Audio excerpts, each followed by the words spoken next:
Hello everyone. In the last video, we have seen the idea of binary exponentiation. In this video, we are going to expand the idea of binary exponentiation from numbers to the matrices. मतलब कि binary exponential में ऐसा होता था कि हमको एक number दिया था n, हम उसका पावर निकाल रहे थे n, ठीक है, o log n में, राइट, ठीक है। अब हमको एक मैट्रिक्स दिया है, ठीक है, उसका पावर हमको n निकालना है, ठीक है। तो इस वीडियो के लिए थोड़ा सा प्रीरिक्विजिट है कि हमें मैट्रिसेस के बारे में पता होना चाहिए, राइट, ठीक है। अ, जैसे कि अगर कोई मैट्रिक्स ए है, का पावर हमको n निकालना है, तो this A should be square matrix, ठीक है। अब स्क्वायर मैट्रिक्स ऐसा मैट्रिक्स होता है जिसके अंदर equal number of rose and columns होते हैं, ठीक है। तो equal number of rose and columns, ठीक है। स्क्वायर मैट्रिक्स के अंदर रोज एंड कॉलम्स का नंबर इक्वल होता है, ठीक है। उसी को हम एक्सपोनेंशिएशन उसी मैट्रिक्स का लाइक स्क्वायर मैट्रिक्स का ही हम एक्सपोनेंशिएशन कर सकते हैं, बाकी किसी मैट्रिक्स का नहीं कर सकते, ठीक है।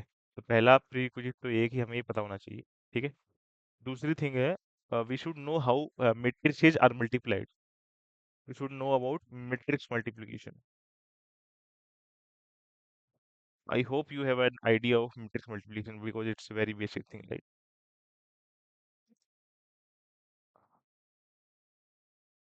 ठीक है। These are the two prerequisites, right, for this video.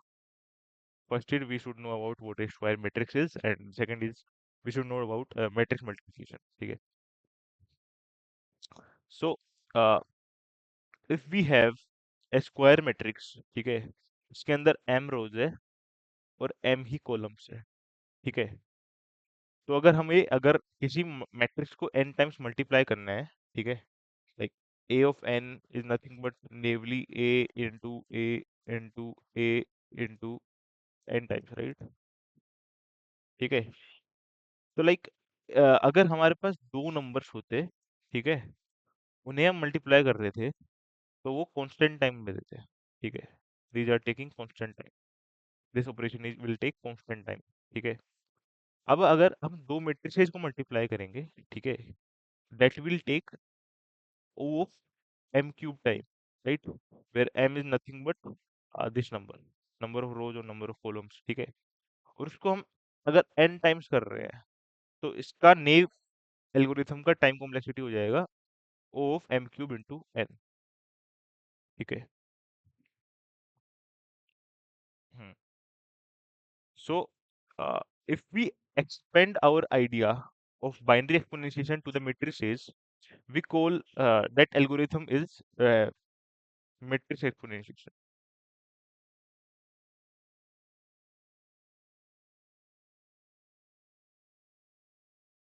ठीक है। उस एल्गोरिथम को मैट्रिक्स एक्सपोनेंशिएशन बोलेंगे, ठीक है। so uh, and that will let us to find a matrix raised to the power of n in big O of m cube into log n, ठीक है, right. I hope this is clear till here, ठीक है। सो अभी ऐसा देखिए कि हमें matrix exponentiation करना है दैट अभी मान लेते हैं कि हमारे पास एक मैट्रिक्स है ए। तो सबसे पहले हम एक कोड लिखते हैं, कि फंक्शन डिफाइन करते हैं मैट्रिक्स मल्टीप्लिकेशन, ठीक है। उसके अंदर हमारे पास दो मैट्रिक्स होंगे, ए जिसके डायमेंशंस m क्रॉस m है, ठीक है। एक मैट्रिक्स होगा बी, इसका डायमेंशन भी m क्रॉस m होगा, ठीक है।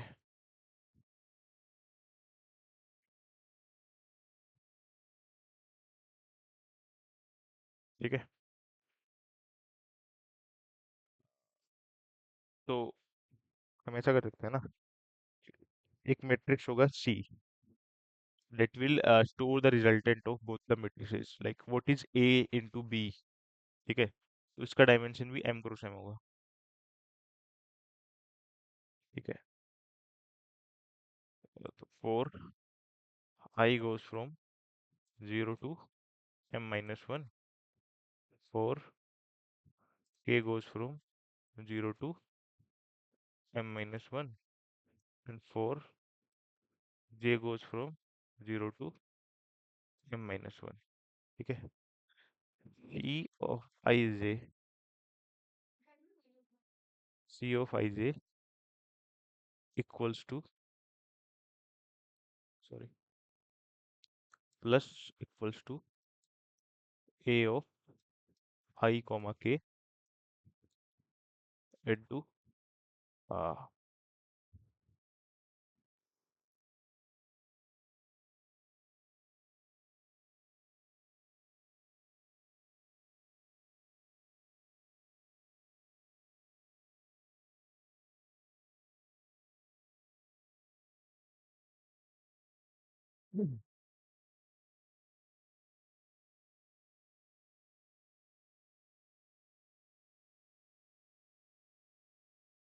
T of I comma j plus equals to A of I comma k into B of k comma j, ठीक है, okay, and at the end we will return our C, ठीक है। This is a simple matrix multiplication code, ठीक है, that will take obviously m cube, right? Big O of m cube, ठीक है। Now let us define a function for matrix exponentiation.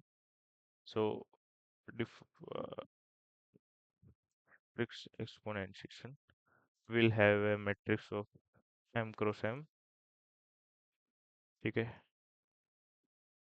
will have a power n, ठीक है। अब एक like binary exponentiation में हमने आंसर का वैल्यू 1 बोला था, ठीक है, क्योंकि हमें 1 इसलिए बोला था क्योंकि 1 मल्टीप्लिकेशन के अंदर इफेक्ट नहीं डालता। फॉर एग्जांपल अगर a को हमने 1 से मल्टीप्लाई किया तो वो अल्टीमेटली a ही आएगा फिर से, ठीक है।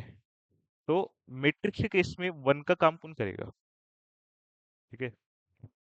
मैट्रिक्स के केस के अंदर 1 का काम कौन करेगा, मैट्रिक्स के केस के अंदर we have something called as identity matrix,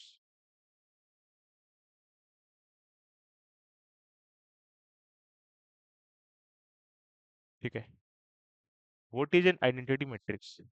identity matrix की एक प्रॉपर्टी होती है, दैट इज अगर कोई मैट्रिक्स है ए, उसका मैंने प्रोडक्ट लिया आइडेंटिटी मैट्रिक्स आई से, तो वो मेरे को ए ही दे देगा, ठीक है। So in the case of matrices I works as one, ठीक है। uh, तो अगर मैं आइडेंटिटी मैट्रिक्स को बोलूँ तो identity matrix is a square matrix whose principal diagonal, what is a principal diagonal, this diagonal, all elements of this diagonal are going to be 1, except these elements everything is going to be 0, ठीक है। तो ये एक square matrix होता है, sorry this is an identity matrix, ठीक है। Okay, तो मैं एक आंसर बनाया m क्रॉस m का, ठीक है, और इसको मैं एक आइडेंटिटी मैट्रिक्स बनाना चाहता हूँ, तो 4 I is equal to 0 to m minus 1, ठीक है। I will say answer of I comma I equal to 1, क्योंकि ये 0,0 होगा, ये सॉरी 1,1 होगा, और ये 2,2 होगा, ठीक है। So answer of I, equal to 1, तो ये एक m क्रॉस m का आइडेंटिटी मैट्रिक्स बन जाएगा, ठीक है। Now we will write the same code as we done in the bind exponentiation. So while our power is positive, we will check that if the bit rightmost bit in n is set or not. ठीक है? If it is set, we will take its contribution in our answer, right? Yeah.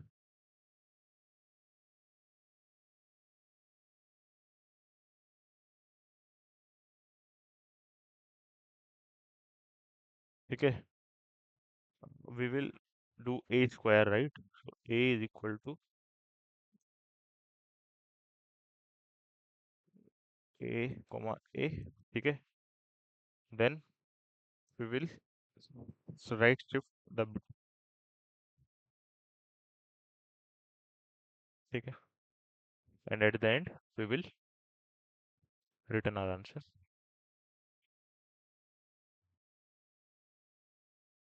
ठीक है?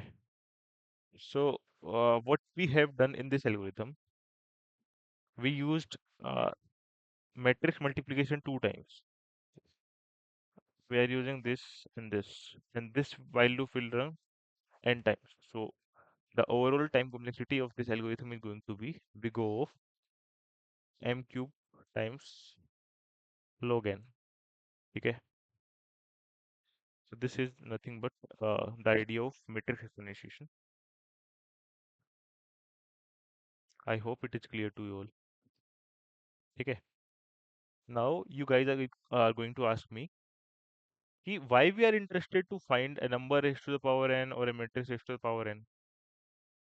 So this idea can be applied to solve many problems optimally, right?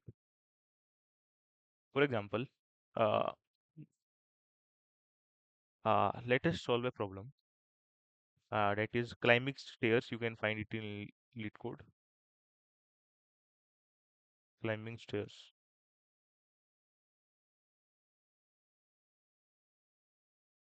Okay. Let us solve this using the idea of matrix exponentiation.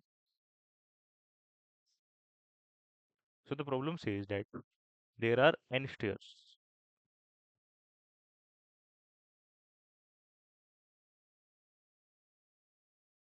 This is first stair. This is second stair. This is third. This is nth stair, and this is n minus one stair. Okay. We are standing on the floor. Okay. We from the floor, uh, we can either take one step or two steps. So we have to find the number of ways to reach this stair n. ठीक है? मतलब हमको एक stair है, ठीक है? इसको चढ़ना है पूरा, ठीक है? तो उसको चढ़ने के लिए हमारे पास दो चीजें हैं। हम या तो एक स्टेयर ऊपर जा सकते हैं या फिर दो स्टेयर ऊपर जा सकते हैं एक बार में, ठीक है? तो हमको बताना है कि इस एन तक हम कितने तरीके से पहुंच सकते हैं, ठीक है? तो अगर मैं ऐसा बोलूं कि ये मेरा पहला स्टेयर है, ये दूसरा स्टेयर है, ये तीसरा है, ऐसे कर करके ये वाला एन माइनस वन स्टेयर है और ये nth स्टेयर है, ठीक है? हम्म तो मैं या तो इस n माइनस वन से इस n पे पहुंचूंगा, ठीक है? तो अगर मैं बोलूं right, you should have an idea of dynamic programming to solve this problem. तो अगर ऐसा बोलूं मैं कि यहाँ तक पहुंचने के लिए जो तरीके हैं, ठीक है, यहाँ तक पहुंचने के जो तरीके हैं, ठीक है, वो DP of n minus one है, ठीक है? एन माइनस वन स्टेयर तक पहुंचने के तरीके, मेरे को एक नंबर जो मेरा नंबर है वो DP of n minus one दे रहा है, ठीक है? ठीक है, like right, if you do not have an idea of dynamic programming, you can skip this part. uh, ठीक है, सो अगर मैं ऐसा बोलूँ कि n माइनस वन स्टेयर तक पहुंचने के लिए मेरे को जो नंबर ऑफ वेज वो DP of n minus one दे रहा है, ठीक है? और अगर ये स्टेयर वन है, ये टू है, ये थ्री है, ऐसे कर करके ये वाला n माइनस टू है, ये वाला n माइनस वन है और ये nth स्टेयर है, ठीक है? ठीक है, एक तो मैं n-1 से n जाऊंगा, ठीक है, या फिर मैं n-2 से भी n जा सकता हूँ, क्योंकि मैं दो स्टेप भी ले सकता हूँ, ठीक है। अच्छा, और n-2 तक के पहुंचने के तरीके, ठीक है, वो मेरे को dp ऑफ n-2 दे रहा है, ठीक है। तो मैं ऐसा बोल सकता हूँ ना कि n तक पहुंचने के तरीके n-2 तक पहुंचने के तरीके प्लस n-1 तक पहुंचने के तरीके के बराबर होगा। कि मैं n-1 तक कितने तरीकों से पहुंचा प्लस n-2 तक कितने तरीके से पहुंचा, उन दोनों का सम कर दूंगा तो मेरे पास n तक पहुंचने के तरीके आ जाएंगे, राइट। ठीक है, तो मैं ऐसा बोल सकता हूँ ना कि dp of n, right? What is dp of n? The number of ways to reach at nth stair is equal to dp of n-1 plus dp of n-2, ठीक है। हाँ, ठीक है। So we can say that, अब ये देखो, अब ये तो पक्का है कि फर्स्ट स्टेयर तक पहुंचने का सिर्फ एक ही तरीका है, right. We can take one jump. तो मैं ऐसा बोल सकता हूँ ना कि dp of one equals to one, ठीक है। और सेकंड स्टेयर तक पहुंचना चाहूँ मैं, तो मैं दो स्टेप्स ले सकता हूँ, वन और टू, ठीक है।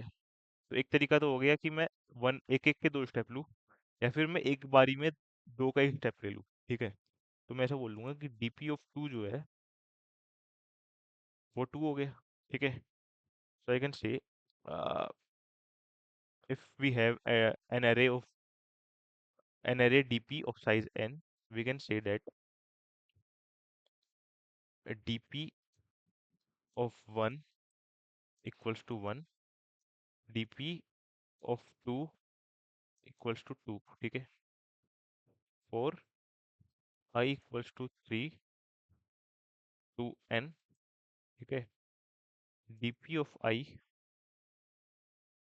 is equal to dp of I minus 1 plus dp of I minus 2, ठीक है।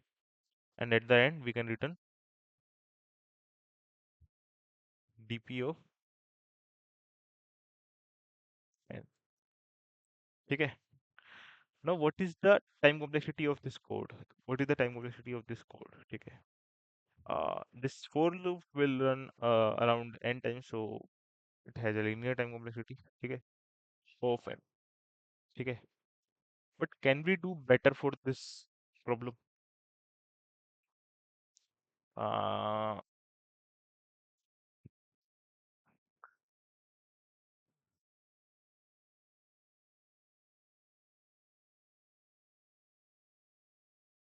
ऐसा बोलते हैं कि अ, मैं बोल रहा हूँ कि जो dp ऑफ वन है, ठीक है, उसका वैल्यू वन है, और dp ऑफ टू को मैंने टू बोला है, right. From here we can see this is the base condition of our dp, ठीक है। तो अगर मैं एक मैट्रिक्स लूँ टू क्रॉस वन का, this is a matrix of two cross one, ठीक है। अ, इधर मैं dp ऑफ टू रखूँ, इधर मैं dp ऑफ वन रखूँ, ठीक है। अब मुझे ये पता है कि dp of three equals to dp of one plus dp of two, ठीक है। अ, तो मैं इस मैट्रिक्स को एक मैट्रिक्स से प्री मल्टीप्लाई करूँ, ठीक है। अब मेरे को इन दोनों नंबर्स का सम चाहिए ना dp ऑफ थ्री निकालने के लिए। तो मैं रो बाय कॉलम मल्टीप्लाई करूंगा, right. This row will be multiplied with this column, ठीक है। तो ऐसे क्या नंबर्स होंगे यहाँ पे जो कि मेरे को इन दोनों नंबर्स का सम दे देगा, राइट। तो अगर मैं इधर वन रखूँ इधर वन रखूँ, तो जब ये रो जब इस कॉलम से मल्टीप्लाई होगी, तो हमको one into two plus one into one मिलेगा, ठीक है। That is two plus one, और ये dp ऑफ थ्री के इक्वल होगा, ठीक है। Pretty simple. ठीक है। अच्छा। ओके। नाउ अगर हमें डीपीओ 4 निकालना होगा, तो इसको मैं ऐसे बोलूंगा ना, equals to DP of 3 plus DP of 2।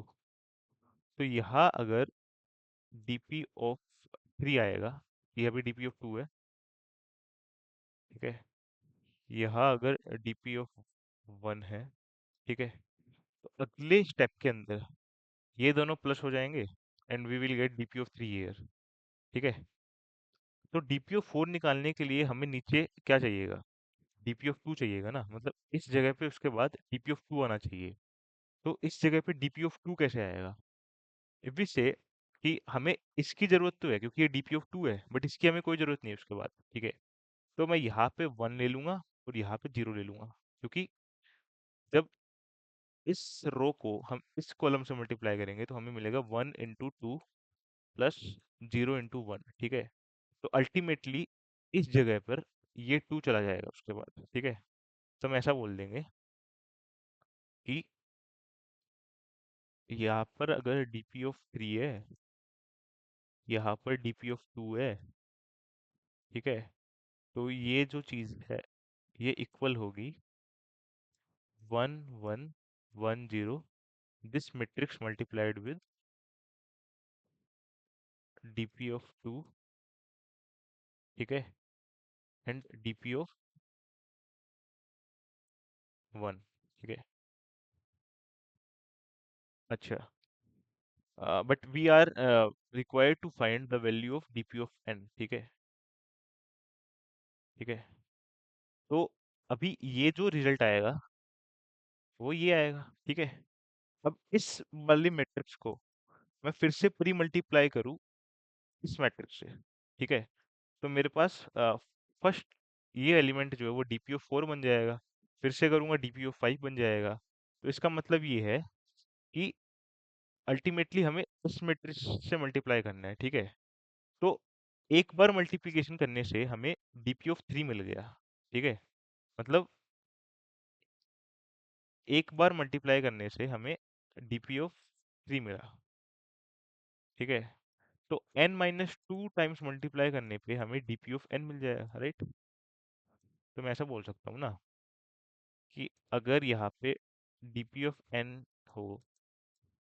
ठीक है। यहाँ पे डीपी ऑफ n-1 हो। ठीक है। इसको मैं इक्वल कर सकता हूँ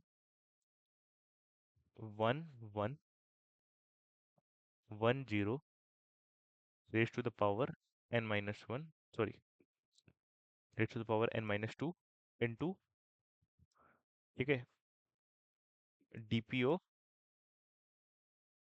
2 डीपी ऑफ 1। ठीक है।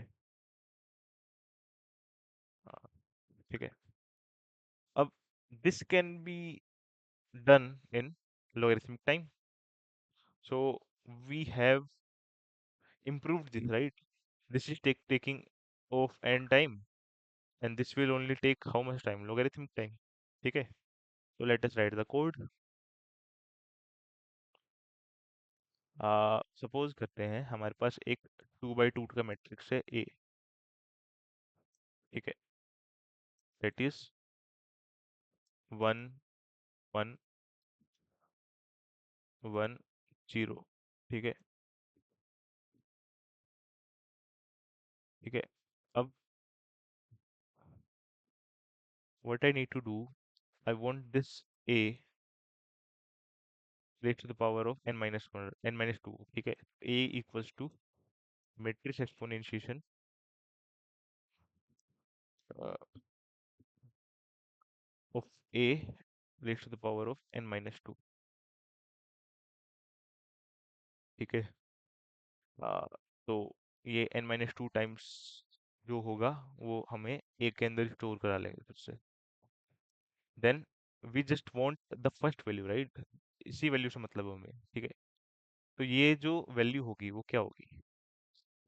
That value is nothing but result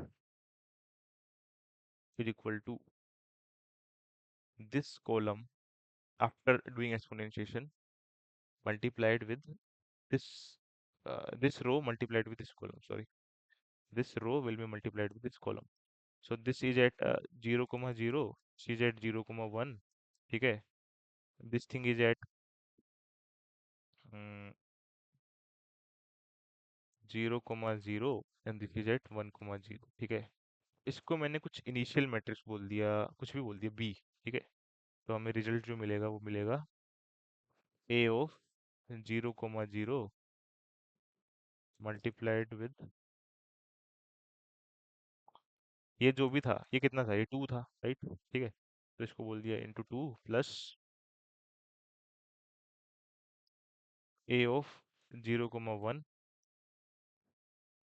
ठीक है, इंटू 1, तो इंटू 1 क्योंकि ये वैल्यू 2 था, ये 1 था, तो 1 से इंटू करेंगे तो 1 ही मिल जाएगा, तो रिजल्ट जो भी होगा वो स्टोर हो जाएगा इसके अंदर, लास्ट में रिजल्ट रिटर्न करा लेंगे,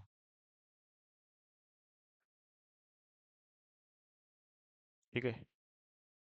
सो we have done this in logarithmic time. The time complexity is going to be of log n, right? Because this matrix multiplication is of 2 cross 2. This matrix is of 2 cross 2, right?